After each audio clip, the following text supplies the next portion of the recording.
Well, hello everybody, and welcome to this week's edition of Metaworld News. Um, yes, forgive the belch if you heard it. I don't think you I did, don't but think so. Nope. fair enough. Fair enough. That's the old ice ginger going down. Right. This is Metaworld News, and these are going to be the week's headlines for the week ending the 2nd of August. Would you believe it already? Mm-mm. Yep. The beginning of autumn now. I always think of August as the best month of summer, but I'm afraid this year in the northern hemisphere that isn't the case. It's not a good time in the southern hemisphere No, either. I no. gather Australia has had a COVID resurgence today and has gone into major Oh, lockdown. right, right. And that's a whole big continent. Almost, I think it's even bigger than your United States, I isn't think. it? I don't know. Could be But very, it, but very similar. yeah, it's got Well, a big Alaska. I outback. think Alaska throws things off. Oh, that's the point. Yeah.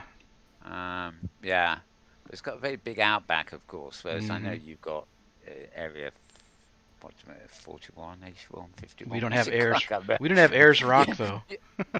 yeah, yeah. No, you got deserts. I don't know if Mm-hmm. but the ones that. Oh, that was a great thing in the news this week. Not relevant to this show, obviously. Well, actually, there were two. There was a Mars launch, wasn't there? And now That's today we've got astronauts coming the third back. one, right? But what was the other? My mind's gone back again. There's another big thing to do with space. Um, oh, Lordy Lord, Lord, I've gone all. Gone.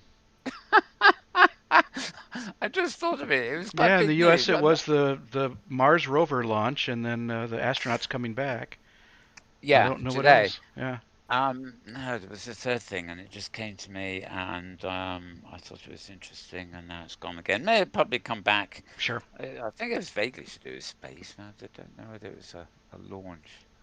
Anyway, that was don't know.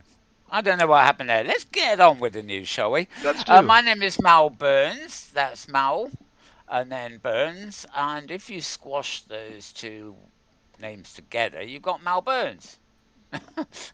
And that's exactly what Twitter do to me. They squash me. They squash everything. The web squashes everything.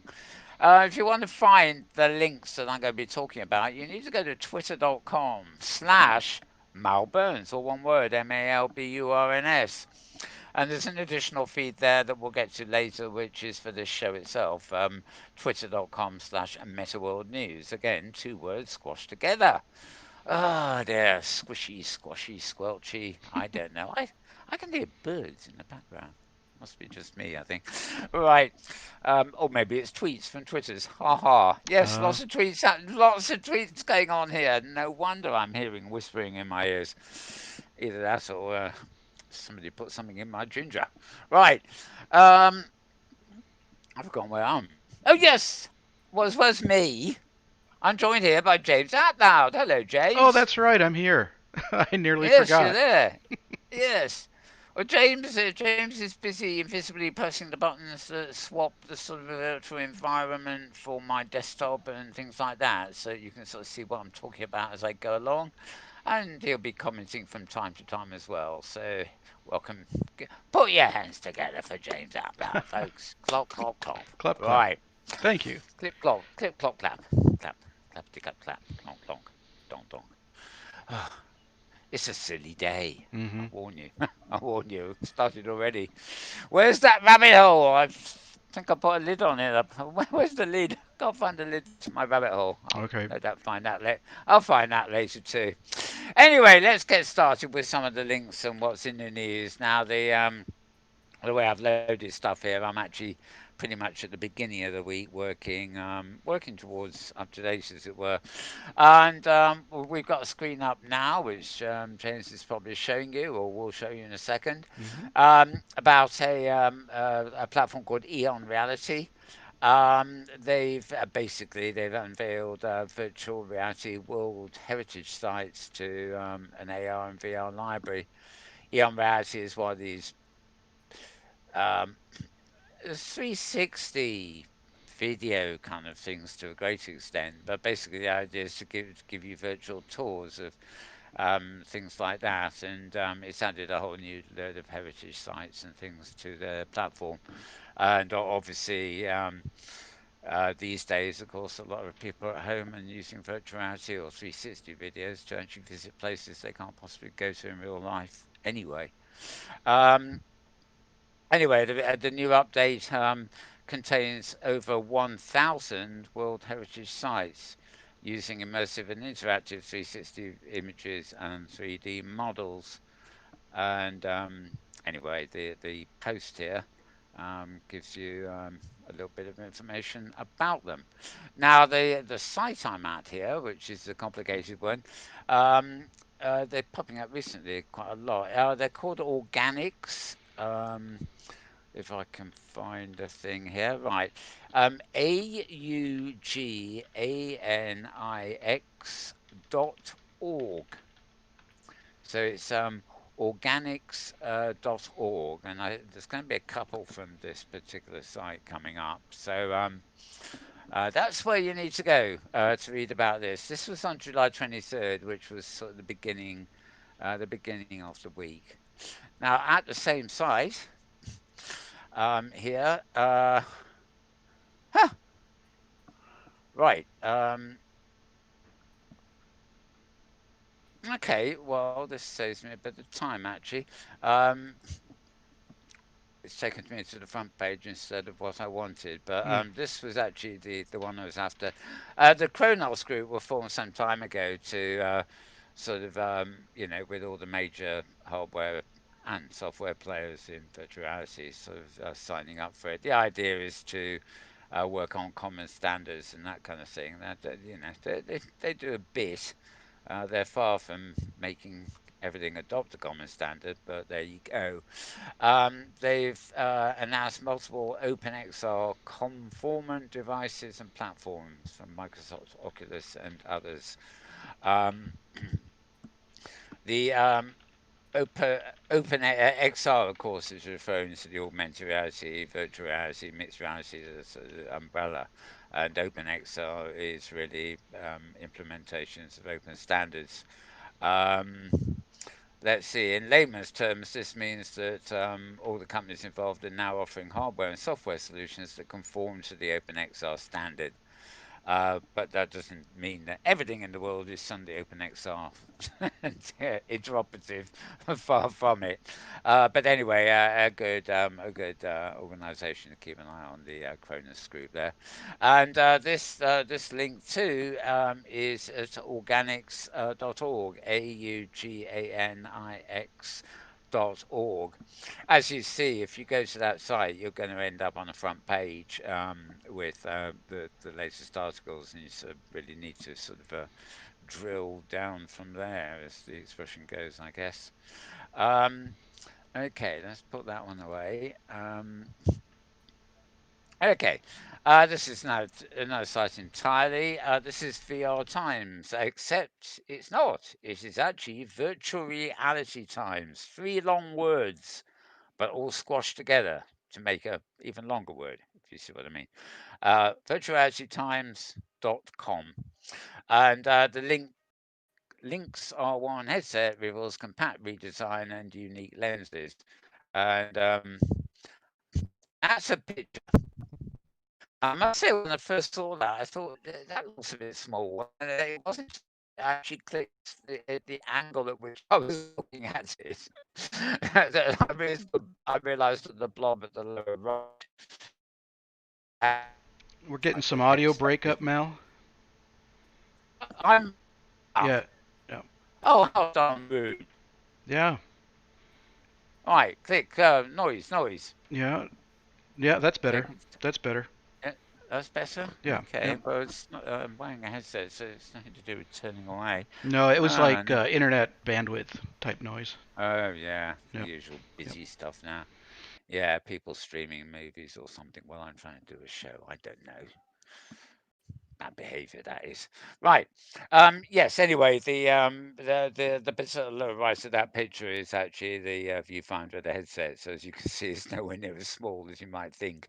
And it really looks like a serious piece of Frankenstein job. Look at that sort of metal thing at the back there, but that must be on the back of your head. Looks like a You knob. know, Yeah. it's it's like, oh, I guess you just screw that tighter and tighter. Until it hurts like hell. Anyway, you know what I feel about headsets. And yeah, there's a bit of the innards and tells you all about it and maximizing the peripheral view. There you are. That's the peripheral view or something. Anyway, I don't want to know really. Go to VR Times for this. Well, sorry, Hmm. virtualrealitytimes.com is where you want to go to read more about this. Right, this is Upload VR, and yep, this is easy enough. uploadvr.com, and this piece reprinted from VentureBeat by the look of it. Researchers show FingerTrack, a hand tracking wristband for AR and VR input. Lots more of these haptic devices coming along, and there's an illustration, but I don't think there's a picture. So all you really get here is this sort of schematic. And this isn't something that seems to be on sale yet or anything. It's unclear whether the system will be able to rapidly track specific gestures, for example, writing and stuff. It doesn't sound to me, apart from the fact there's more knobs as you joints or whatever, it doesn't actually seem to me to be that much different from the way Leap Motion works. Although, of course, Leap Motion works on camera sensing, whereas this is the thing that goes on your wrist, and obviously it's closer to your fingers than something like Leap Motion is. But it's still not a glove or anything that's on. I think it's a wristband-based solution that uses thermal cameras. So the wristband has thermal cameras in it to track hand movements in 3D, abstracting 20 finger joint positions from contours on the wearer's wrists. So, but as they say later down, it's not yet clear yet whether Anyway, this is Cornell University's Sci-Fi Lab. Sci-fi. Indeed. At the assistance from the University of Wisconsin Madison, which sounds very close to you, James. It does sound close to me. It even It's sounds like a place I might work. yes, indeed, very close. So close for comfort. I mean, too close for. I don't know what I mean, but yes, indeed, Yep. local. Very good. It uses a deep neural network to stitch together input from 3 or 4 miniature thermal cameras mounted around the wrist, collectively capturing an entire hand pose. And using the silhouettes generated by the cameras, backbone and regression networks estimate fingertip and joint positions, and though the results aren't perfect, they could be used for some forms of VR and AR input, etc., etc. Anyway, find out more about that at uploadvr.com. Right, moving on. Again, away with a bit here now. Okay, where. Oh, oh well, to out of order here, but I still got it. Right, we're back again to another post at the site Organics that I actually mentioned already, auganix.org. And actually, we're not. Okay. I am very sorry, folks. We're actually at a site called philosophynow.org. philosophynow.org. And discussing virtual reality as a catalyst for thought. And this is issue 139 of Philosophy Now, as in the title. Um, and yeah, quite extensive ruminations there, basically. Can't scroll down any further for some reason. Um, Written by a guy whose name I can't even pronounce, but he's a PhD candidate researching VR at the University of Bergen, Norway. And he also runs a VR philosophy blog called Matrice. I should probably look that up. Um, Oh, and he also has a podcast, the VR and Philosophy podcast, which has some interesting stuff on it now and again. I recognise that from my podcast reader. Right. Okay. So if you're interested in philosophy and VR, and actually it's surprising how many meetups and things in world there are in places like Second Life that are Hmm. discussing philosophy. Right. So they do go together quite a bit. Anyway, as I said, you will find this at philosophynow.org.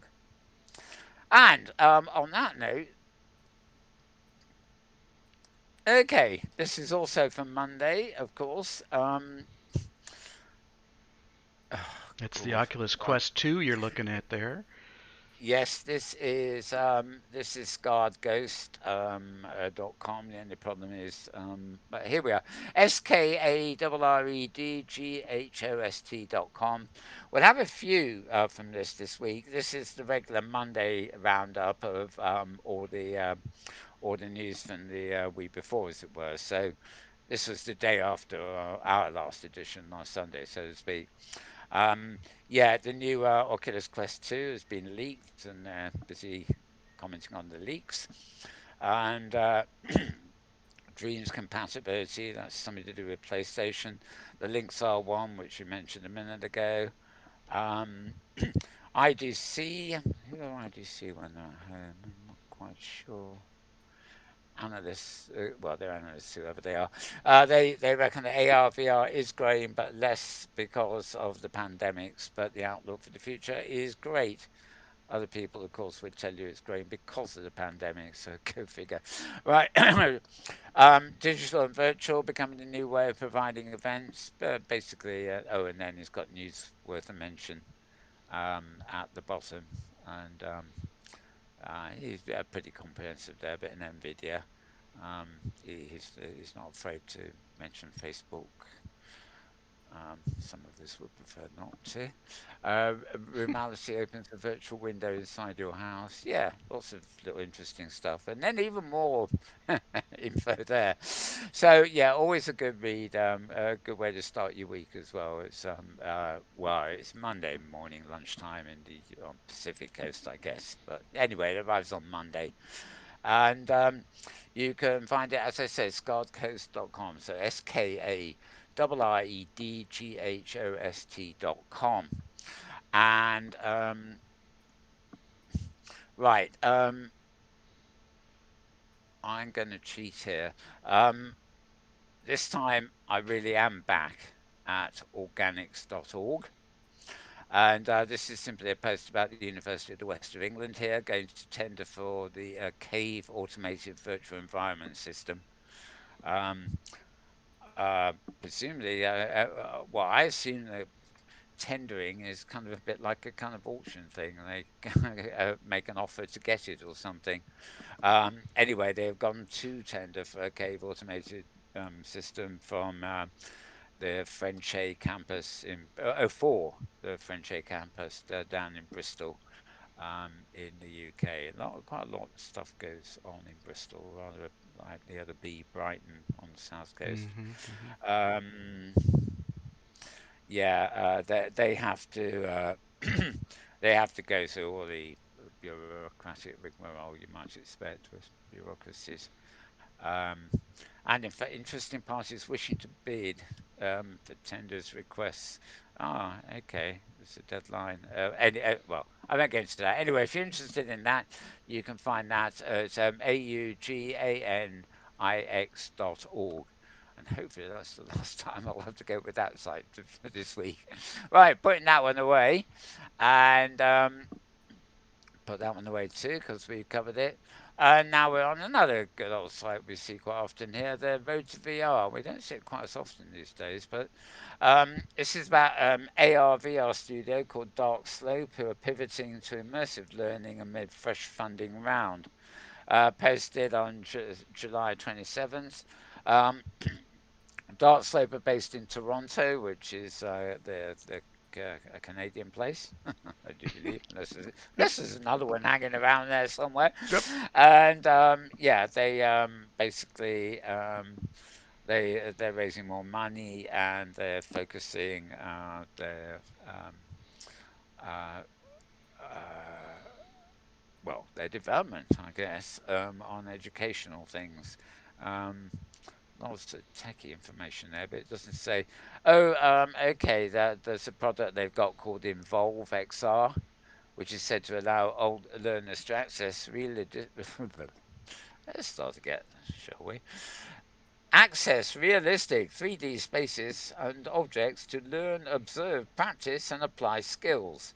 Good job, we did restart that sentence. Getting a right little pickle there. Mm. Anyway, yes, that's Involve XR and from Dark Slope.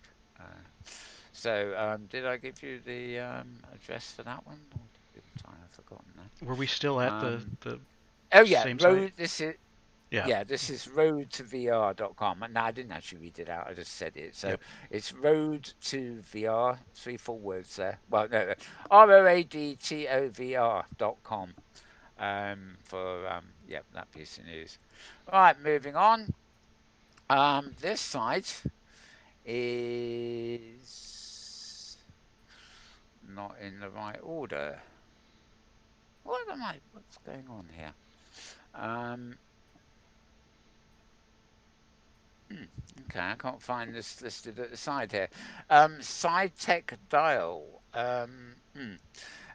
MIT Dream Research interacts directly with an individual's dreaming brain and manipulates the content. Massachusetts Institute of Technology. My getting a tongue twisted here today. The only problem is, um, oh no, here we are. Yes, okay, I found it. I've loaded some tabs in the wrong order, obviously. This is scitechdaily.com. So SCITECHDAILY.com. And yeah, basically they're looking at dreams and recording dreams and stuff. Not strictly to do with virtuality or XR or anything like that, but allied, I would say, sort of fascinating sort of stuff when you think about it. I mean, Mm-hmm. if they can record dreams, maybe they can recreate dreams in VR one day. So don't think it's necessarily um, totally off center there. Dormio takes dream research to a new level, interacting directly with an individual's dreaming brain and manipulating the actual content of their dreams. Charming. Hey, get out my dreams. Director of Center for Sleep and Cognition says. Anyway, there we go. Side tech stuff from MIT. Moving on. Right, Immerse. Let me just double check this. Yep. Immerse is a sub-site, so it's medium, but it doesn't appear to be one of the ones that's behind the paywall. So let me have a look here. Yeah, you can get to it as Immerse News, IMMERSE .NEWS, and then just look for field notes on whatever.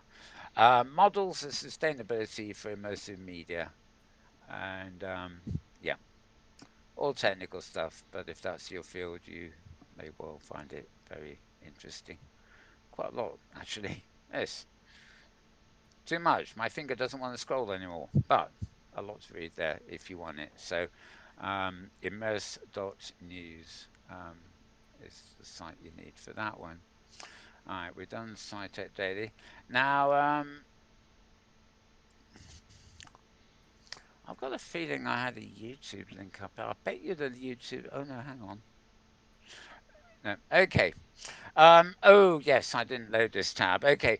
Scar Ghost had a very interesting interview. One of the best interviews I've seen. It lasts for all of about 2 hours at YouTube. I'm going to load it now because I didn't actually have it loaded. I just had the link there. Basically, Scar Ghost is interviewing Robert Scoble, who's got one of the best T-shirts I've seen all week. Oh yeah, I'm jealous. I'll have to find Yeah, one like that. I mean, I commented. Robert wasn't watching chat, but Skull Ghost himself was, and he sort of agreed. Beautiful shirt. Skull Ghost is Tony. Is his name? He's a slightly broken English, but very legible. But Robert covers loads of stuff. I mean, life, the universe, VR, and everything, and in such a charming way. This was definitely my interview of the week. Obviously can't play it here now, especially given that it's 1 hour 47 minutes long. But it really is. If you think of it as a movie, it's you can't put it down. Movie. You know. So this is absolutely excellent.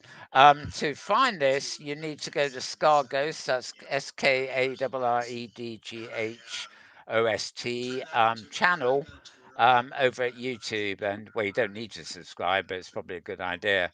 As far as I know, this is the most recent one that he's put up there.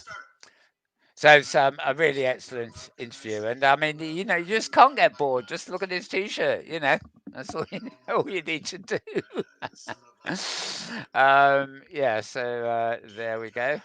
Oh, Lucky Cat Festival is live here on Sansar. Never mind. Okay, so let me put that away. That's at YouTube, obviously. We are back here at good old organics again. Don't know why. Oh, it's the Kronos group, but I already got that for you, didn't I? Yeah, okay. Right, here we are, back on track. Um, this again is virtual reality news. Oh, hang on. Oh, God. Okay, the line on my link here is broken, but this seems to be virtual reality news.net as opposed to virtual reality news.net. Yeah, it's a different title from the other one. VR360, we've seen this before. Lovely little picture of a booty cat there. What's that got to do with VR, I wonder? Right, why VR providers are pinning their hopes on profiting from Zoom fatigue. And yeah, well, that poor thing is yawning his little. Look at him yawning. Yes, well, he's obviously got Zoom fatigue, which means that he's been on or his owner has probably been on a Zoom call and he hasn't been getting enough attention, so he's now yawning and trying to get attention for himself. Yes, owner mine, you are spending too much time on Zoom. You have Zoom fatigue. Anyway, this is about a startup based in California called After Now. Cute name, that one, actually. Describes itself grandly as building the future of human computing with augmented reality and artificial intelligence. And it's looking to help users against Zoom fatigue. They've launched a new software platform called After Now Press Remote in private beta. And it wants to provide meaningful, engaging meetings through AR and VR using Oculus and Microsoft headsets, etc. Nothing new, in other words, whatsoever there. But there again, VR providers in general probably are pinning their hopes on profiting from Zoom fatigue. So there you go. Did I give you a link for that one? I think yes, I did, didn't I? It's virtual reality, two words Yeah. together, then dash and then news.net. Okay, and in fact, again, oh, playing a Okay, believe it or not, this post is about the same thing, and it's at that good old site I just mentioned again, organics.org. I knew we were going to get a load of these coming up this week. AUGANIX.org.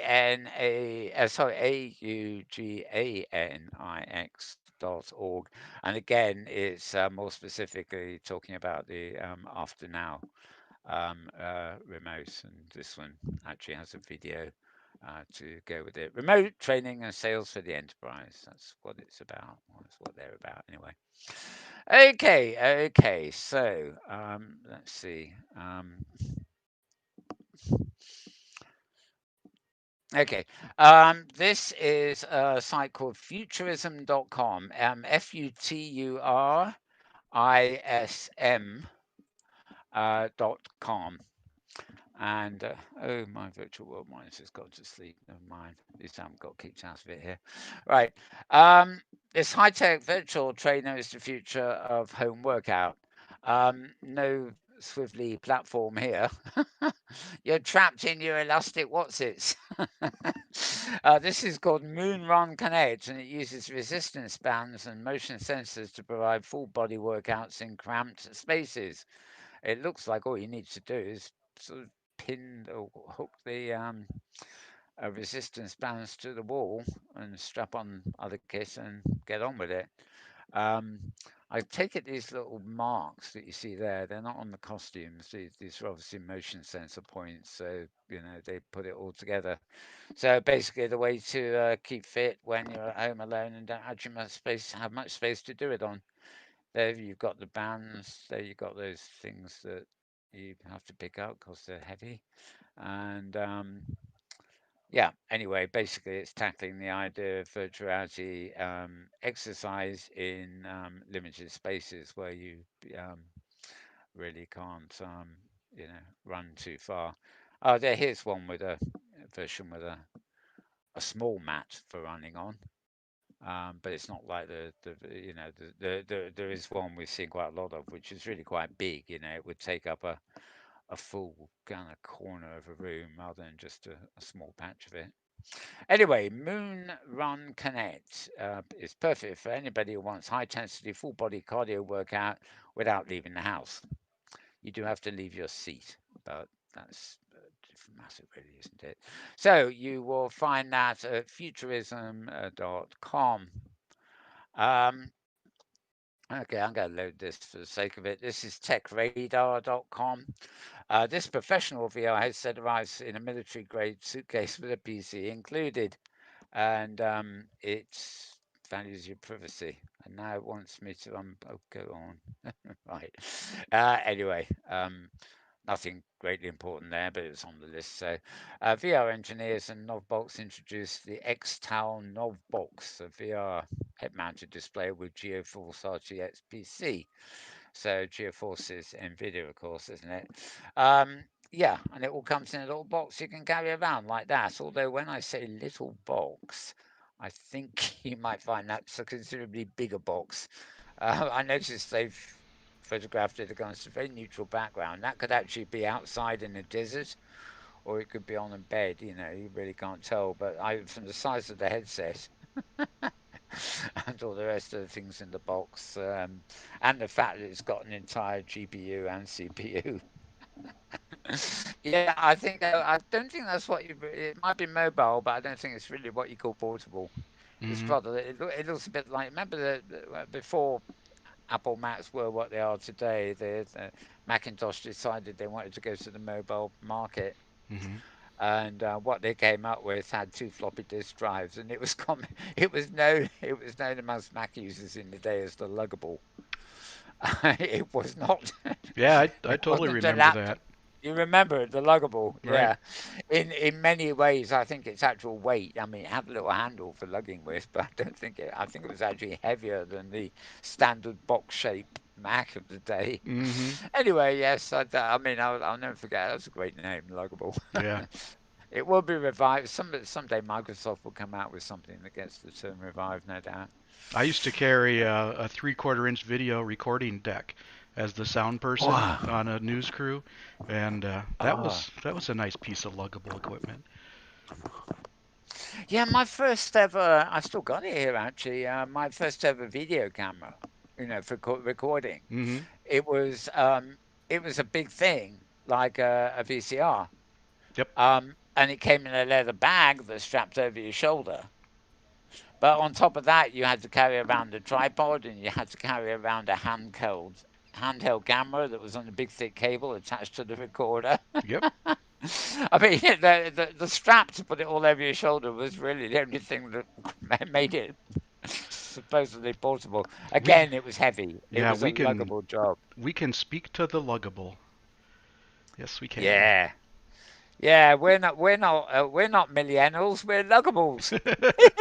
That works. We're the luggable generation. Hey, hey, we're the luggables. We like Ooh. lugging around. We're too busy lugging to putting the penny down. Hey, hey, we're the luggable. We're the lovable luggables. God, I'm in the mood today, Oh my aren't I? goodness. Yeah, I'm going to write a song called "We're the Lovable Luggables," or we were. we were. Let's get on with something contemporary. Although John Digweed is not particularly contemporary, as far as I know. Yeah. John Digweed, he was talking about the intricacies of performing in VR, and this is the site we're at here now. If I can scroll up to catch up with myself, is Vroom Buzz. I love this. VRROOM dot BUZZ. So it's vrroom.buzz, if you get it. But when I see that, I think try to pronounce it as vroom, like I'm revving a car or something. Right. Okay, so vroom dot, I mean for, vrroom.buzz, and this is John Dingweed is a performer uh, amongst a rare breed of time-tested electronic music DJs and thriving in the music industry for over 3 decades without compromising on quality and integrity of his sound. That's what she said. I thought I was going to say soul for a minute. Never mind. One of his notable achievements is producing the first ever commercial compilation for Nika, blah, blah, blah. Um, COVID has ruptured the music industry's lifeblood. Like most DJs, Digweed has had to adjust. And anyway, yes, it tells you all about how he has adjusted. Essentially it is an interview, as you can see here. So you read an interview, you're getting his personal thoughts and tips about adapting to the working at home kind of type scenarios we're up against. Okay, so that's a VR room dot buzz. Can't stop. Right. Vroom, buzz. Yeah, vroom as in revving the motor car, and then buzz as in the chainsaw or something. I love it. What my oh good grief! What's happened I've not here? seen that I don't image know. before. That's WhatsApp, for Christ's sake. How did it? Oh, it's sorry. It's a pop up. It's my deliberate pop up. My mouse must have slipped to the edge of the screen. Right. Okay. So let's put that one away. Right. This is a site called No Proscenium. We've had them Yeah, up we were here a there little last bit. week, right? Yeah. Hmm. Again, this is a subsite at Medium, but again, their particular account appears to be outside the firewall. Um, so the address is noproscenium.com. And the title of this piece is Setting the Tone Virtually, Creating the Magic Circle Online. How immersive creators can help participants suspend their disbelief at home. So it's a how to for creators more than anything else, really. And yeah, quite a long read. Don't know. Well, Medium's quite funny. I don't think they've done it. Oh yeah, here we are. They always have this thing telling you how long it is to read, but of course nobody actually reads at the same speed. So why they do this, I'm not quite sure. But apparently, if you're the average Medium reader, this is going to take you 13 minutes. So as you can see, it's quite a fairly long read. Catherine Yu is a familiar name too. So, as I said, this is a noproscenium.com. I don't actually know how I'm meant to pronounce that. It's one of those Proscenium pro, sounds pro right, and that's I mean that's like a stage, right? yeah, well, pro professional, seen as seen, and then auditorium. I suppose it's sort of mixed. I, Well, I thought it was a I don't know. classical acting term, so a proscenium was Oh, a okay. place from which you deliver a oratory, perhaps. And this is not or no proscenium. Okay, Yeah. yeah, it's got that. It sounds like that sort of thing. Anything ending up with, London used to be called Londinium. Hmm. Right. That moment, yeah. I don't know. I wasn't quite sure how to pronounce it, but anyway, yeah. I'm just guessing. I've not Proscenium. I've not asked Google. Yeah, I think it'd then be Google knows proscenium all. or proscenium. Proscenium or proscenium, one or the other. With a no in front of it, of course, which just confuses the issue. Yeah, anyway, so no proscenium, or one word, in fact, the website, NOPR, etc. No space in the website name. Right, moving. Here we are. Another couple that popped up in the wrong order on my screen. Oh, that's pretty. Okay, this is techcrunch.com. That's TECHCRUNCH, and the title of the article is the hype, haplessness, and hope of haptics. Lots of H's bundled together there Clever. in the yeah, unfortunately, it's not called Hovid, but never mind. In the COVID era, and yes, fingers ruling here. Um, Written by Devon Powers and David Parisi. I don't know whether David Parisi is any relation to Tony Parisi. It's an unusual surname. Well, it is in my book. Anyway, yeah. Okay. Talk about Ultra Leap. Okay, fair bit of history written in here and everything else. Um, Haptics, all sorts of things. Basically, this is a kind of essay. Um, it hasn't got. Oh no. Sorry, this is TechCrunch. No wonder it doesn't give you an estimated reading time. Okay, but it's quite a long one. Anyway, the hype, haplessness, and hope of haptics. Love it. The days of good headlines are not over. They're just tongue twisters. Right. Right. Um, okay, we're back at no proscenium. Dot what's it again? And oh, that was clever. Um, okay, well, never mind. Oh no, we're not. We've already been there. Okay. Um, the world is 3D and media should be too. The writer is somebody called Sarah Wallowsin. This is at a site called Immerse. Let me move on up again here and find our link. Immerse.news. So IMMERSE dot NEUS. The world is 3D and media should be too. Now, this actually is a kind of interview with a wonderful lady, Noni De La Bena, and she's reflecting on her experience as a VR pioneer. So, well, it's as good a headline as any. It probably doesn't. It probably doesn't excel to the degree the last one did, but yeah. Anyway, it's she's reflecting on what she's done. CEO and founder of the Emblematic Group, and widely credited with helping create the genre of immersive journalism, um, etc., etc. She's also been called the godmother of virtual reality. Um, so when people give people names like that, you're onto a fairly good thing. Anyway, she's always been very interesting, and she's reflecting on things there over at Immerse. Right. Okay. Oh, now here we are. We finally have yet another YouTube link. And as you can see, it's telling me I'm seeing raw footage as it was captured. Yes, indeed, I am. This is. Oh, it's on pause. No wonder. That's a long title sequence. All right. Yeah. I thought this is kind of what I get with my ad blocker. Now, you probably like this, James. This is actually filmed inside virtual reality, not looking at the screen, but moving around. Now, um, it's actually a very excellent, quite long interview with Kent Byers, the subject. This is the guy who hosts the program Deep Down Divers. It's the fourth edition of the show. And sitting on the chair over there is Kent By. And they've got lots of hand movements. And the only thing that is missing from this that I'm not jealous about is the fact that they too do not have lip sync. No, they've got everything but lip sync. Mm-hmm. But Mm-hmm. in a second, he's going to walk over and he's going to sit down with Kent. And for the rest of the interview, it's literally a bit like the two of us here today. There we are. You see a little gap, and he's sitting down. But they're both they're making up for the lack of lips with profusive hand gestures.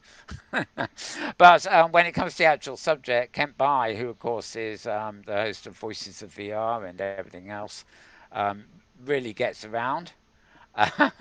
And so it's a very extensive interview looking at him. Um, we just saw it, and I've forgotten the name again. Victor somebody. He's actually the CEO or one of the major O's of Somnium Space, which I've Mm-hmm. actually downloaded in the week to have a look around, but it's not nearly. There's a lot of, you actually, you're on your arrow keys walking around flat land for hours on end just to get to one building on the horizon, and there's no map, there's no indication of how to get to a venue or anything. So it's if it was nice hills and valleys and good old virtual, rural landscape or something, I could probably handle it. But just walking along a flat, like the player at Burning Man, except that the nearest thing is in the distance on the horizon, and even on the shift key doesn't make you run. You're plodding along forever trying to get where you want to go. So I have no idea where this was filmed. Presumably, they have a little stage here for the Deep Down Divers show. But try as I might, without a map or a guide or anything else, I was strolling around the world trying to find any building that had something useful going on in it, and I couldn't find anything. There's just a lot of things that are clearly, I use the expression advisedly, art pieces. In other words, buildings that existed for the sake of it, almost.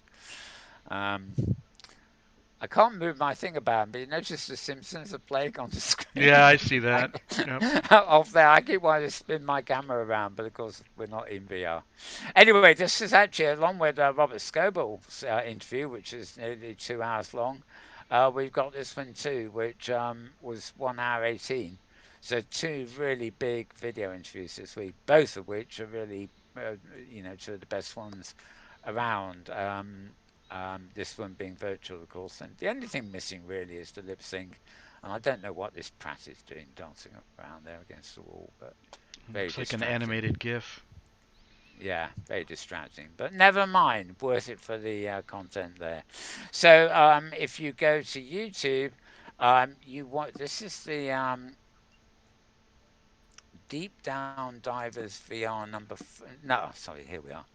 What you the site you want. Now we have promoted this before because of the previous shows. Actually, it's Deep Down Divers. So DEEPTOWN space divers DIVERS space VR in capitals. In case you can't see it from the screen here, and that's the you can either go and look at their videos online or subscribe to them and whatever. But this was an excellent, and this was 30th of July, so 30 days. That would have been Thursday, wouldn't it? Now we're in August. Yeah. So excellent, excellent viewing there. Moving on. And talking of Kent By, we're now on the Voices of VR podcast. Oh, isn't that that's a good little segue, isn't it? Right. This is number 930 of the series, voicesofvr.com. So VOICESOFVR.com. And this is a panel from XR for Change discussing ethics. Ethics for Change panel on ethics in XR, and this was held at the Games for Change conference, but looking at virtual reality and XR in general. Um, yeah, look at that. I'm getting here's my little pop-up thingy again. So a nice little Zoom call that was, obviously, when the panel was recorded. That was 25th of June it was recorded, so this is the first time he's actually got around to getting it up. Um, you can listen on audio, or you can get a little resume here, and yeah, you can get it on. I don't think there is a video version of this, but yeah, you can get it all over the place. But check it out at voicesofvr.com. Right now, the company Dayton Limited, up in the Midlands here in the UK, do a lot of educational, immersive work there. They also just used to do stuff in the military too. Um, their CEO is a chap called Dave Burden, and he writes now and again in the Dayton blog, which is where I am now. So this is DADENBLOG, Dayton blog, dot blogspot.com. So blogspot.com. Daytonblog dot blogspot.com. And I actually found this interesting because I haven't actually heard anybody else write this down. But he says, okay, why has it taken me 4 months of lockdown to realize I've got the ideal room scale VR space out in my garden? Having thought of the idea, well, I guess it's summer now, I did have some doubts. Too few straight lines for it to manage the tracking. Rough glass will flag as intruders in the scene, and what happened if the dog walked through? But in the end, it all worked swimmingly. So he then tells you how he rigged it all up and actually turned his garden. He's got a nice big lawn there he could afford to. Into there we are. Um, that was his room scale VR space. Hmm. Not bad, not bad. Yep. So anyway, that's daytonblog.blogspot.com if you want to see about Dave's adventures in his garden. When he mentions this other one, he's been blogging quite a lot about this. He is actually in Mozilla Hubs here as well, and he does various updates. He's building this solar system in Hubs, and I can't get my big picture to stay in position, can I? But anyway, yes, he gives regular reports on 3D photospheres and stereo photospheres and true 3D spaces, blah blah blah. But yeah, he's working on his solar system, so we do get a little bit of uh, mapping the space you can find in the WebXR demo room. Um, no link there. It might be via Daden's company. Anyway, find out about that at dadenblog.blogspot.com. Right, we're getting there slowly but surely. We're back on Scar Ghost, the ghost host. I love the title of this blog. Right, scarredghost.com, of course. SKARREDGHOST.com. And Mojo Vision. Augmented reality contact lenses are coming far sooner than you think. And yeah, it's not quite a review, but it's sort of semi-review too. Um, there you see, a little contact lens on the end of your finger. That's probably the size of a normal contact lens, actually. I don't wear them, although I'll keep wondering if I ever might have to someday. Um, but anyway, they fit in your eye and they become augmented reality viewing things. Now, Apple, of course, had a patent. I don't think it was this week. It was covered, or it might be the week before. I don't think I covered it there. For their glasses thing, and apparently you're actually going to be you're going to be able to touch the things and the contact lenses. The thing is, you're not going to touch these things themselves because they're either in your eye or on your eye, and they're far too small to have a real touch screen. But what they do have is sensors, and they will work with things like iPhones or whatever to facilitate the touch. And it's the patents are all down to the way the glasses or contact lenses communicate with the iPhone or the Android or whatever. Um, so it's all quite interesting. Anyway, these are ones produced by Mojo Vision. Um, the contact lenses you put in your eyes can also fix your eye impairments, but give you augmented vision at the same time. Oh dear, where's my drink? My mouth is going all finicky here. Ah, I'm running out of that now. Right. Um, if you thought AR glasses were already advanced stuff, you need to rethink your vision of the technology. Um, as you can see, they've got them already. Though I don't think they're for sale yet. Um, Mojo was born by the meeting of two people, one who'd been head of 3D graphics at Sun Microsystems, and he retired 15 years ago, but he's come back to do these by the look of it. Um, and the other chap's an entrepreneur, and is it technology real? Well, if they're writing this article, I'm trying to. I hope so. Cough, cough, magic.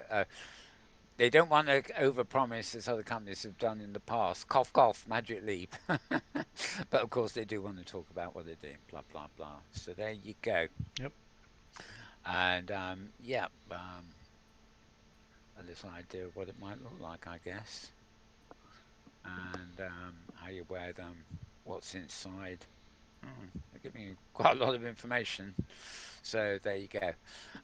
Right, did I give you a site for that? Yeah, oh yes, scarghost.com. He You does even howled. extensive. Holy Hmm. yeah, scarred ghost. Yeah, uh, yeah, the ghost howls. Yes, I've been watching too many werewolf movie Ah, series last night. Actually, no, there's a new series called the second series of the Umbrella Com- Academy. Yep. Company or something. Academy. That's Yep. it. Yeah, there's some bizarre stuff in there. Plus, oh, and the other one, Penny Dreadful. Watching 3 seasons of that in a Hmm. row. Anyway, that's all separate. Right, here we are. This is good stuff. Those of you who were around a few years ago, and I mean a few years ago, in Second Life, may remember the name Gift Constable. He was here, there, and everywhere. In fact, I think he actually ran one of the major companies that came into Second Life back in those days. But he's always been a kind of oh yeah, yeah. He ran Electric Sheep, which was Oh, okay. in 2000 in Second Life ages. So he says here, I spent much of the mid 2000s working on virtual worlds and virtual economies. I got to work on fascinating problems with the wonderfully creative people, and then he shouts out Electric Sheep and a few of the colourful characters I got to know from his photo book, etc., etc. But then he moved on, and well, basically here you've got a major catch up from him, and all framed by the world today, basically. And he is, of course, advocating, as he always was, a decentralized metaverse architecture. Um, Back in the days when he was in Second Life, there was really nothing like it. It was the early days of OpenSim, which of course is sort of decentralized, but certainly Second Life weren't considering that.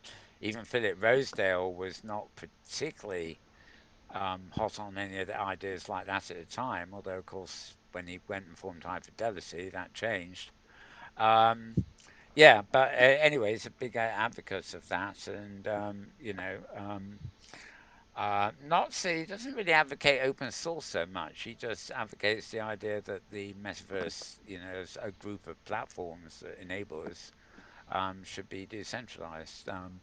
Much and of course, it's maybe more importantly is not the interoperability side of it, but the fact that the web, the World Wide Web, which we all know and love, is actually a biggest problem in the planet right now because it simply is no longer in any way decentralized. It has become totally centralized by major corporations and uh, like the four companies that are in Congress or whatever um, giving their testimony this week. There is no such thing as a decentralized web anymore. There are a lot of moves, including ones headed by Tim Berners-Lee, to actually kind of restore it. Whether that means forming a decentralized web as a parallel system with protections in place, or whether it means eventually rejigging the web as we know it, I don't know. I mean, it's a sad thing, the dreams of the mid late 90s. The web goes back a lot before that, of course, but the dreams that were prevalent then, all it's taken is 20 years basically of the new century to completely, it's no longer open source information conduit, it's actually Big Brother incarnate. So, Anyway, GIF has a lot to say about all this, so a worthy read here. And let me find where you need to go to get it. Yeah, it's actually its own website. So it's gifconstable.com.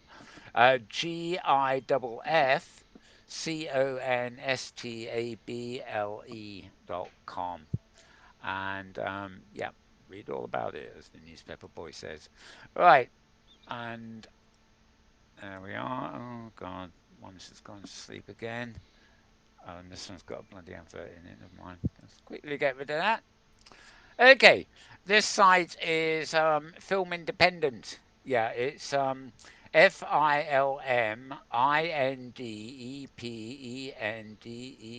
FILMINDEPENDENT.org. So it's all one word, filmindependent.org. And yeah, Tender Claws uses VR to reimagine immersive theatre during lockdown. Oh yeah. This is not new. This is not new. We have covered this previous weeks, the Tender Claws thing. Yep. Um, it's actually a new interactive virtual experience from the studio that, where is it? Yeah, the The Under under Presence, percents. Right. Right. the thing. Yeah, And virtual and reality. Another good one. yeah, and yeah. Anyway, yes, they go on about that, and of course they mention the Tempest and everything else. Yeah, so a lot to read about, particularly if you're interested in film and theatre here, basically, because as an art form, theatre probably more so than film, but both of these industries are addressing. Virtual reality is a solution to their current problems. Theatre, of course, needs a new venue, like a new pavilion for holding theatre, which is crucial. Film, of course, has always been remote. Remote. It's not filmed in front of an audience, but even they have problems, of course, because they have massive crews and stuff, and they're forever filming scenes where people are in close proximity. So there've been extreme limits, on what TV as well, what TV series and things like that have been able to do recently. I've actually noticed some of the American series. Don't think I've noticed any British ones yet, but there might be. Depends what I watch. But where you can see episodes that have actually sort of started in the transition period, and you can tell that the filming is including social distancing because the characters are no longer as close together. Although there's no storylines with everybody wearing masks and stuff like that, which I think is overdue. You'd have thought by now there would be actually dramas on TV that showed the reality of the modern day, but maybe they're fantasizing that it's all going to go back to normal, especially in America, where it's probably the last country where it will go back to normal. Um, I better not say any more on that, or James here will be after chasing me. No, I've got no pride. No worries. Yeah, none of us got any pride anymore. Let's Yeah. face it. Yeah. Anyway, this post was at filmindependent.org, and I think we're getting to the final. Yeah. Ink. Okay, I've got two open here. Oh, that's right. Um, this is a site called Ink42, INC, and then the numbers 42.com. And the post here is how VR and 3D visualization is enabling a safe, futuristic buying experience. And yeah, basically promoting VR and 3D is a safe way to go out shopping when there's things like viruses floating around. It doesn't specifically actually mention the virus threat as such, I don't think. But anyway, it's certainly promoting the idea that this is the way to go shopping in future. And so that, yes, that was at inc42.com. And the only other one I've got up here is Back to Scarred Ghost. And I already showed you the video earlier on, but posted yesterday. He's got an embed of that video interview that I showed you with him. So 2 hours old of that. Um, but as usual, he's done a very long summary of what it's not a transcript of the interview, but it's like a companion article And I'll say one thing for Scar Ghost is you're never short of a bit of extras. Basically, everything Robert brought up in the interview, he's done a little paragraph um, talking about.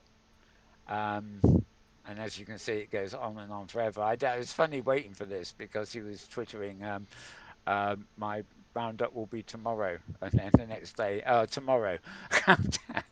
It must have taken a few tomorrows to write, but there you go. And there's a picture of Robert Scoble, of course, without his wonderful t-shirt on. That was a gorgeous t-shirt. Hmm. Yeah. Anyway. So that's that for that is, so to speak. I'm now going to quickly switch to our other feed, which is twitter.com/Metaworld News. Um, what have I got here? Oh yeah, this is yourworlds.eu. So yourworlds.eu and then slash hype events. And well, I put this up yesterday and it said Saturday, but of course it's now changed to Sunday. This is a very quick way of checking what's actually going on in OpenSim grids and stuff. Not at all comprehensive, but there again, I've got another list in our Discord channel, which is an RS feed, and some duplicates, but some totally different. So, between the two, they give us a fair idea of what's going on. So, especially if you're on an OpenSim grid, or have your own OpenSim installation, these are the places to look for like events here at Kalashida Grid, Kitely, lots of Kitely actually, Lisfield Grid, Third Rock Grid, Kalashida Grid again, Encore Escape Grid. Um, pardon me, cough, cough, cough. Yeah, quite a few things there anyway. So good site to keep keeping an eye on. Okay. Tivoli, which is one of the offshoots of Philip Rosedale's original CD, High Fidelity, blog.tivolicloud.com. So it's BLOG dot and then TIVOLICLOUD.com. And the announcement here, which was on Friday or Thursday maybe from Caitlin, is that Blender tools are here. Um, they're big fans of Blender. Um, And they're actually doing a couple of events in this little cafe room now too. And I haven't got it here now, but I actually filmed some of me with my lips moving and my avatar in this little room. Very nice little room. However, sorry, back to what they're talking about. Um, they've basically got a Blender add-on for Tivoli, so you can create more complex Tivoli scenes. In Tivoli using tools from Blender. And I've yet to really check this out because ever since I gave up on Unity, I haven't been particularly keen to open Blender or anything else. Um, but it does seem that rather like ScienceSpace, where you get a subset of Unity tools, it's almost as though Tivoli are giving you a subset here of Blender tools that you can actually use while you're in the world. So I'll be keen to having a look at. Tivoli will be on my list after Sansar, where we're doing this show at the moment as a possible new wave platform to be doing shows from. So I'll be giving a look there, and they also have a Discord channel, of course, so worth keeping an eye on. Most of the conversation at the moment is developer type conversation. There we are, the Squirrel Nut Cafe. Lovely. Very Yep. cute name. Squirrel Nut Cafe. Right, moving on from that one. Um, right, a grid list project wiki. Right, this is wiki, W-I-K-I dot gridlist, GRIDLIST dot info. Um, and Moogle. Um, now what? Okay, it's a peer-to-peer distributed search engine that was created specifically for the metaverse. Um, and basically, as a search engine, I think the idea is it links directly to a number of virtual worlds, 3D worlds, virtual reality. For example, Second Life, Open Simulator, IMVU, Sansar, High Fidelity, Fortnite, and a number of errors. Uh, others, it's not errors. Anyway, telling you all about it there. One of these things is a sort of worthwhile project. As far as I know, there's no. I don't know of anywhere I can go to look up things in this search engine, from a world or anything at the moment. Um, they've got the Gridless project here on the web, but I don't know whether there's an active search working yet. In fact, I think it's on a very slow server, but oh well, never mind, never mind. Okay, so what you want for this one is wiki.gridless.info. And yeah, and finally, 6 days ago, news at bitcoin.com, oddly enough, news dot bitcoin.com. And it's a review about exploring the virtual world Decentraland, a review of a virtual world built on Ethereum. And this is actually this is where they filmed that interview that we were looking at earlier with Kent By. Um, and I didn't actually find any scenery that was even quite that pretty, to be honest. Everything I saw was a flat Hmm. land with things on the horizon and no easy way of exploring it. I think it is an exploring thing, and the map, there is a map, but it's not interactive. You can't move anywhere. You can just see a schematic, um, a bit like that. It's not a particularly big world, but it feels almighty big when all you can do is walk from one place to the next. Anyway, they're talking all about it there, and um, yeah, Declaration of Independence of Cyberspace. Gosh, golly. Um, anyway, yet another world to look up there, and maybe if any of you find out a way of getting around there quickly, do let me know, please, because I would like to explore. I just, my legs. I'm getting on a bit. My legs get tired. Even my avatar legs get tired if I don't get to a destination very quickly. Anyway, as I said, that is news.bitcoin.com, because obviously Ethereum is a virtual currency connected with Bitcoin, and Decentraland is you can't actually buy or do anything in there without having some virtual currency in your pocket, and it's not even clear when you're in there how to get any. So yeah, but a lot of people have been enthusing about this over recent year or so. Okay, so I'm going to put that one away and put that one away, and we'll leave today's Mondays and Tuesdays events on screen for a couple of minutes, whilst we get ourselves out of here. That's it. That is it. So, James, anything you fancy commenting on that came up there, sort of exciting or uh, inspirational, or I thought it. downright boring? That much. I thought it was really interesting about the. You were talking about Dayton and the photospheres, and Oh yeah. I've recorded a lot of photospheres, but I'm not sure where to share them. I want to share them in one place where they can be viewed, both on a 2D screen and in a VR headset. And it's interesting because I have made a few photospheres in Mozilla Hubs, which has a desktop client and a VR headset client. And it was nice to see that reinforced in that article. Right. I think Photospheres actually confused me because my own website we're from, we're talking about 20 years ago. Yeah. I used to, not JavaScript, but I used to, it's the early days of Flash, and actually a lot of the time I used Java, just Java, not Mhm. JavaScript. Mhm. Widgets, which were a bit like Flash at the time, though very rudimentary. And I did actually have a rather good one because I could make panoramic rooms with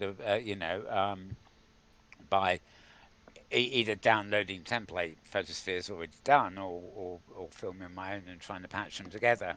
And it would be like a box on the web page, and you better walk around it a little bit. Not quite the virtual world we did now, but in a way, it's a prototype for what I did a bit later because I had a whole section, and there'd be like a photosphere of a kind of foyer, but you could code these things with hotspots, Mhm. and the hotspots could then be coded as links. So if you got to a certain point, like you came up against a door in the photosphere, clicking on the door would teleport you, sorry, hyperlink you to another web page with another photosphere, which was the inside of that room. So I was able to create a whole complex of different interlocked, interconnected rooms where the doors in one web page led through to another room on another web page. It's very rudimentary, but you can see where my where the attraction of things like Second Life came along after that. Yep. Oh, I know. I'll build a 3D room and I'll have a door and I'll have a teleporter on it instead of a web link. It's actually very much the same thing Mhm. in many ways, but obviously graphically much richer and stuff than because the Photosphere one really was just photos. Mhm. But they were filmed where when you actually saw the photos unmounted in the Java box, they had that fisheye lens look that we probably know now, where until you actually see them in the sphere, they don't look right at all. But when they're mapped into the sphere, they begin to look right. And of course, even here in Sansar and in the Tivoli and in Science Space, for example, everything is built with meshes and they're kind of modern builds and they look very good. But basically, we're on an invisible platform and there's as much empty space underneath us as what we build on the so-called floor that we're on. And all this is contained in a globe, a kind of sphere. Um, so, our virtual world is on the top half of the sphere. You don't find many people trying to build anything under the ground level, as it were. But the the horizon is something called the skybox, which is different from the skybox in, say, Second Life, which would be a construct you put in the sky.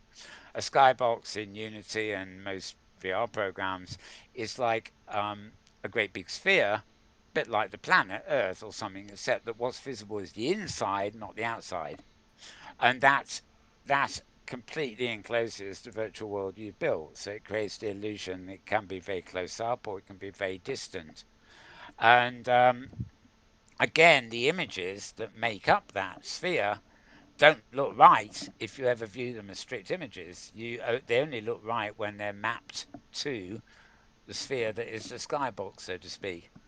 Um, so a lot of this stuff is really quite optical illusion. There's no, unlike say Second Life and Open Sim, there is no endless planet, endless space. Where in theory you can put up more simulators and just walk, walk, walk endlessly across them. A bit like something in space, really. Walk forever and get nowhere. Because all these subworlds, as it were, you might think Sansar's a virtual world, but it's not. It's a collection of virtual spaces, and all of these are actually surrounded by these photographic spheres. Well, they can be painted as well. They don't have to be made from photographs. But this parallel between the photogrammetry and the more rich worlds that we inhabit now is actually quite close, and over time they sort of come together in different ways, I think. But it's one of the favourite things I had in Second Life actually was a meeting place above it was my Antara's house in Chilbo, and I had a series of rotating cushions, like you just sat on the cushions a bit off the ground and they rotated around. And there was a central platform in case somebody was actually speaking on it. And if there was, then your view of the speaker kept changing as your seats circled around the podium. But it was a very small space. And again, I had a dome enclosing the whole thing, which had a photograph of, it was like you were in a kind of wooden hut on top of a mountain. And, especially where you were sitting, since your seat was moving, you were constantly moving. Your view in the photosphere was constantly moving too. But one of the delights about that was that with minimal effort, I could load a completely different photo environment outside the hut. So, one day you had it always had the meeting in the same place, but one day you're sort of on an ocean, another day you're on top of a mountain, another day you're in the middle of a jungle, and another day it looked like a rather bureaucratic office. You could use the photo gr- grammatical, if that's the word, loading thing to instantly change the environment. Yeah. That's rabbiting again. Yep, it's Yeah, all right though. princess.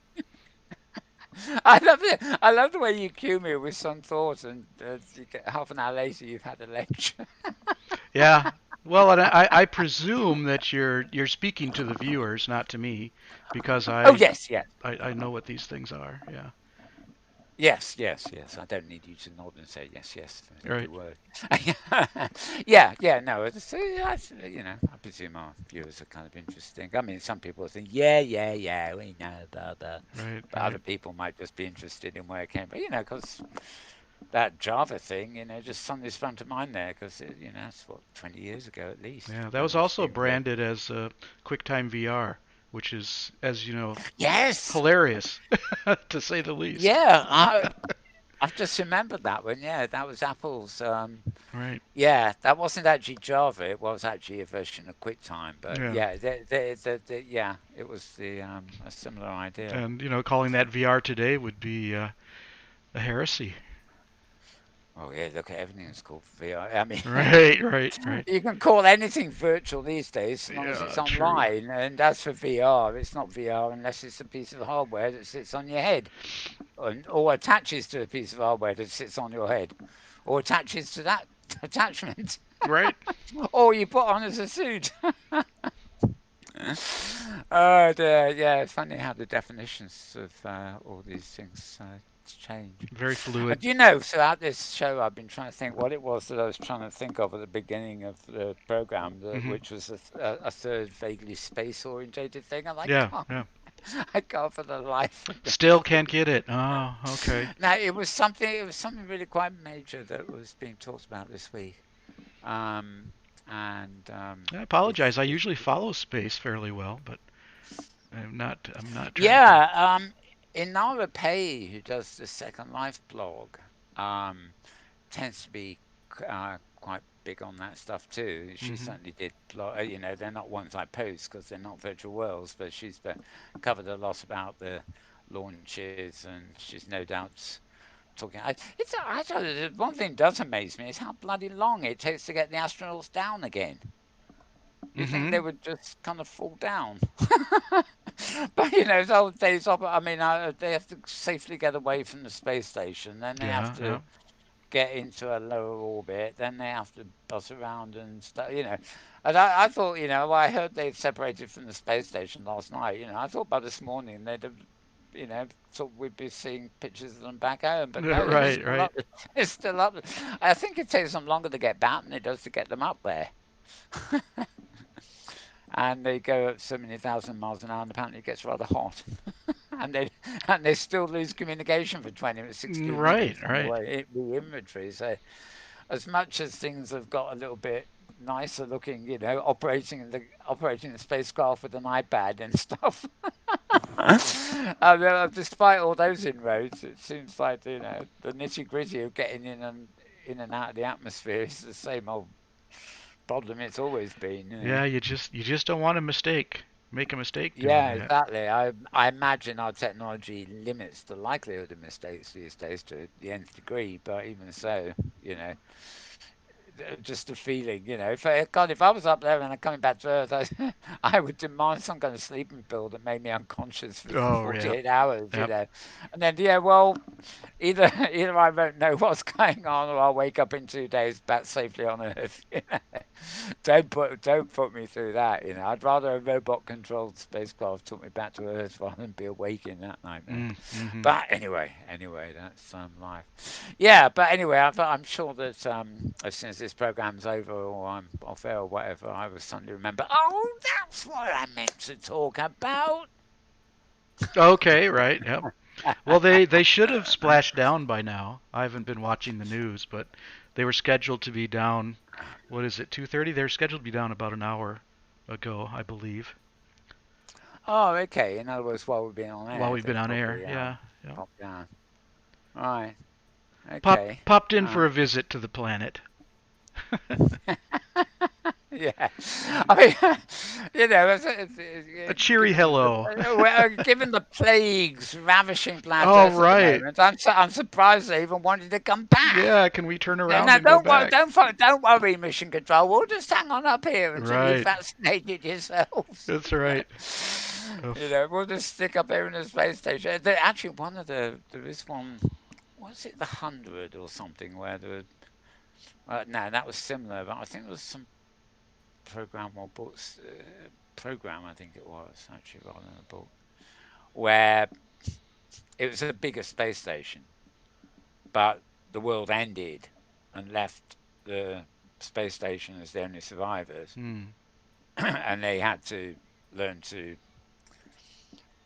live and then start exploring all from the space station. There's no planet Earth that they could come back to. I think it was radioactive or something. It hadn't just vanished, Yeah. but they were in orbit around a nuclear fireball or Apocalyptic as something. sci-fi is prone to do. Yes, it is. Popping up all over the world. It's I just of think younger interest. writers come to the fore and they go, "What if I just destroyed everything? What would that be like?" Well, actually, it's funny. I'm getting the impression that all this post-apocalyptic stuff that I lived with all my whole life, not surprisingly, really, is actually older writers, probably people my age, invented it. I don't, I think it's like the superheroes and stuff like that. There's Hmm. this romanticism in some of that stuff, like the hope element of the human race surviving when our Yeah. native habitat is gone and that kind of thing, and also of course the people with survivalist kind of mentality. But yeah, it's funny. I'm working with Maria Korolev, not on this show. As you probably know, she hasn't been here for a long while, but on it's going to be a science fiction. It's going to be real world webcam type stuff. Science fiction show. We're interviewing and talking with science fiction authors, and they're also sort of planning a magazine, which I'm just trying to steer clear of. I can't face that amount of work again. Uh, but I've been on Zoom calls with a number of these authors, and Maria, and there's not there's no spring chickens amongst a lot of us. Ah, okay. I see what you're saying. You got all the white hair and beards, white beards, and well, no, not everybody. Actually, Maria's probably the youngest looking of anybody. But I said that was, she's talking about getting young writers and stuff. I think, where are they? They're certainly not on this call. Well, they're They're out not there. answering the call. They're But they're they're yeah, writing anyway. video games, a lot of them. Yeah, well, a lot of video. I mean, a lot of video games. I'm not really a gamer, but Hmm.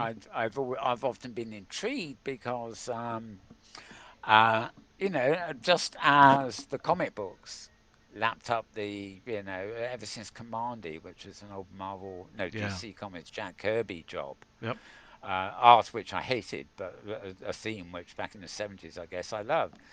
It was a post-apocalyptic. You never found whether it's a virus or a nuclear or whatever had ended the world, but the Commander was this kid living in the ruins. And then Harlan Ellison, I think it was, wrote A Boy and His Dog. Yeah. Yep. And so quite name writers and artists were kind of doing that stuff. I mean, it wore off after a while, but I think it depended on what people did with it. I mean, I think, well, one of the most fascinating things, I forget who the writer was, Doug Moench, I think, and the artist was a guy called Mike Plug, who was wonderful art. Um, they did, I guess it was probably with Marvel Comics or something, a complete, epical story based on Planet of the Apes. Now, they'd already done the adaptations of the films, Hmm. which of course brought interesting story elements into it. Well, obviously, the end of the first film implied that the human-run world had encountered a disaster, but they invented lots of stories in the subsequent films to go under that. Unlike the new Planet of the Apes, which is just battle scenes and who's going to, it's a whole different thing. Um, but the comic magazine series went into really, they were having a whale of a time inventing scenarios. All they had to do was think of the Earth today, or as it was in the 70s, in fact, as Hmm. a wasteland, and they would build under, over, and above and inside that. So you had cults living underground. You had I think it was in one of the films, the cult that worshipped the nuclear bombs in the silos. Hmm. But they played it up for all it was worth, and actually after a while you forgot who was human and who was ape, because it was all dialogue wise you couldn't tell the difference, eventually. But yeah, yeah. So, but I think game authors like comic book authors have that's what got me onto that. Have kind of moved into that a little bit. I mean, if you want an adventure scenario, instead of putting people on an alien planet, put them on a post-apocalyptic Earth, which it becomes an alien planet, and create the obstacles and the exploration for them to do within that. Hmm. Um, these things are almost the scenarios for comic strips. You know, you can photograph the frames as you go, and then write your own comic strip based on your adventure. They all tie together. They all tie together. Virtual worlds are like that too. Yeah. Anyway, I think we better call it quits before before I head I've into put up it. a graphic on screen. Have you? I have. I don't know if you can see a feed, the live feed. It's In well, I'm looking at it in here, I mean which on is YouTube on the show itself, not on Screenleap. oh, okay, I see. Well, say Mal, hurry up. No, it's a bronze rabbit looking down a hole. Oh, Mm. okay, I'm gonna have to play this one back, aren't I? Mm. Yep. Yeah, I'm just talking, trying to cover up the fact I'm still trying to think what the space Oh, topic right. Yeah, was. I But just don't know. clearly, the more I talk about another subject, the more my mind goes away from whatever it was I wanted to say. So we will save it. If I remember, I might tell you next week. That sounds good. But Yeah. but of course, for 7 days, I'm even more likely to have forgotten it by then. Anyway, um, yeah. So, any more comments from you, James, or shall I think that's good. we shall depart then? Yeah. Yeah. Right. So, it's goodbye from my colleague here. And it's goodbye from my colleague there. So, from the two of us, we will return, hopefully, same time, same place next week, with all the latest headlines as of next week, so to speak. In the meantime, have a good one. Stay safe. Stay at home if you can. Don't go anywhere near viruses.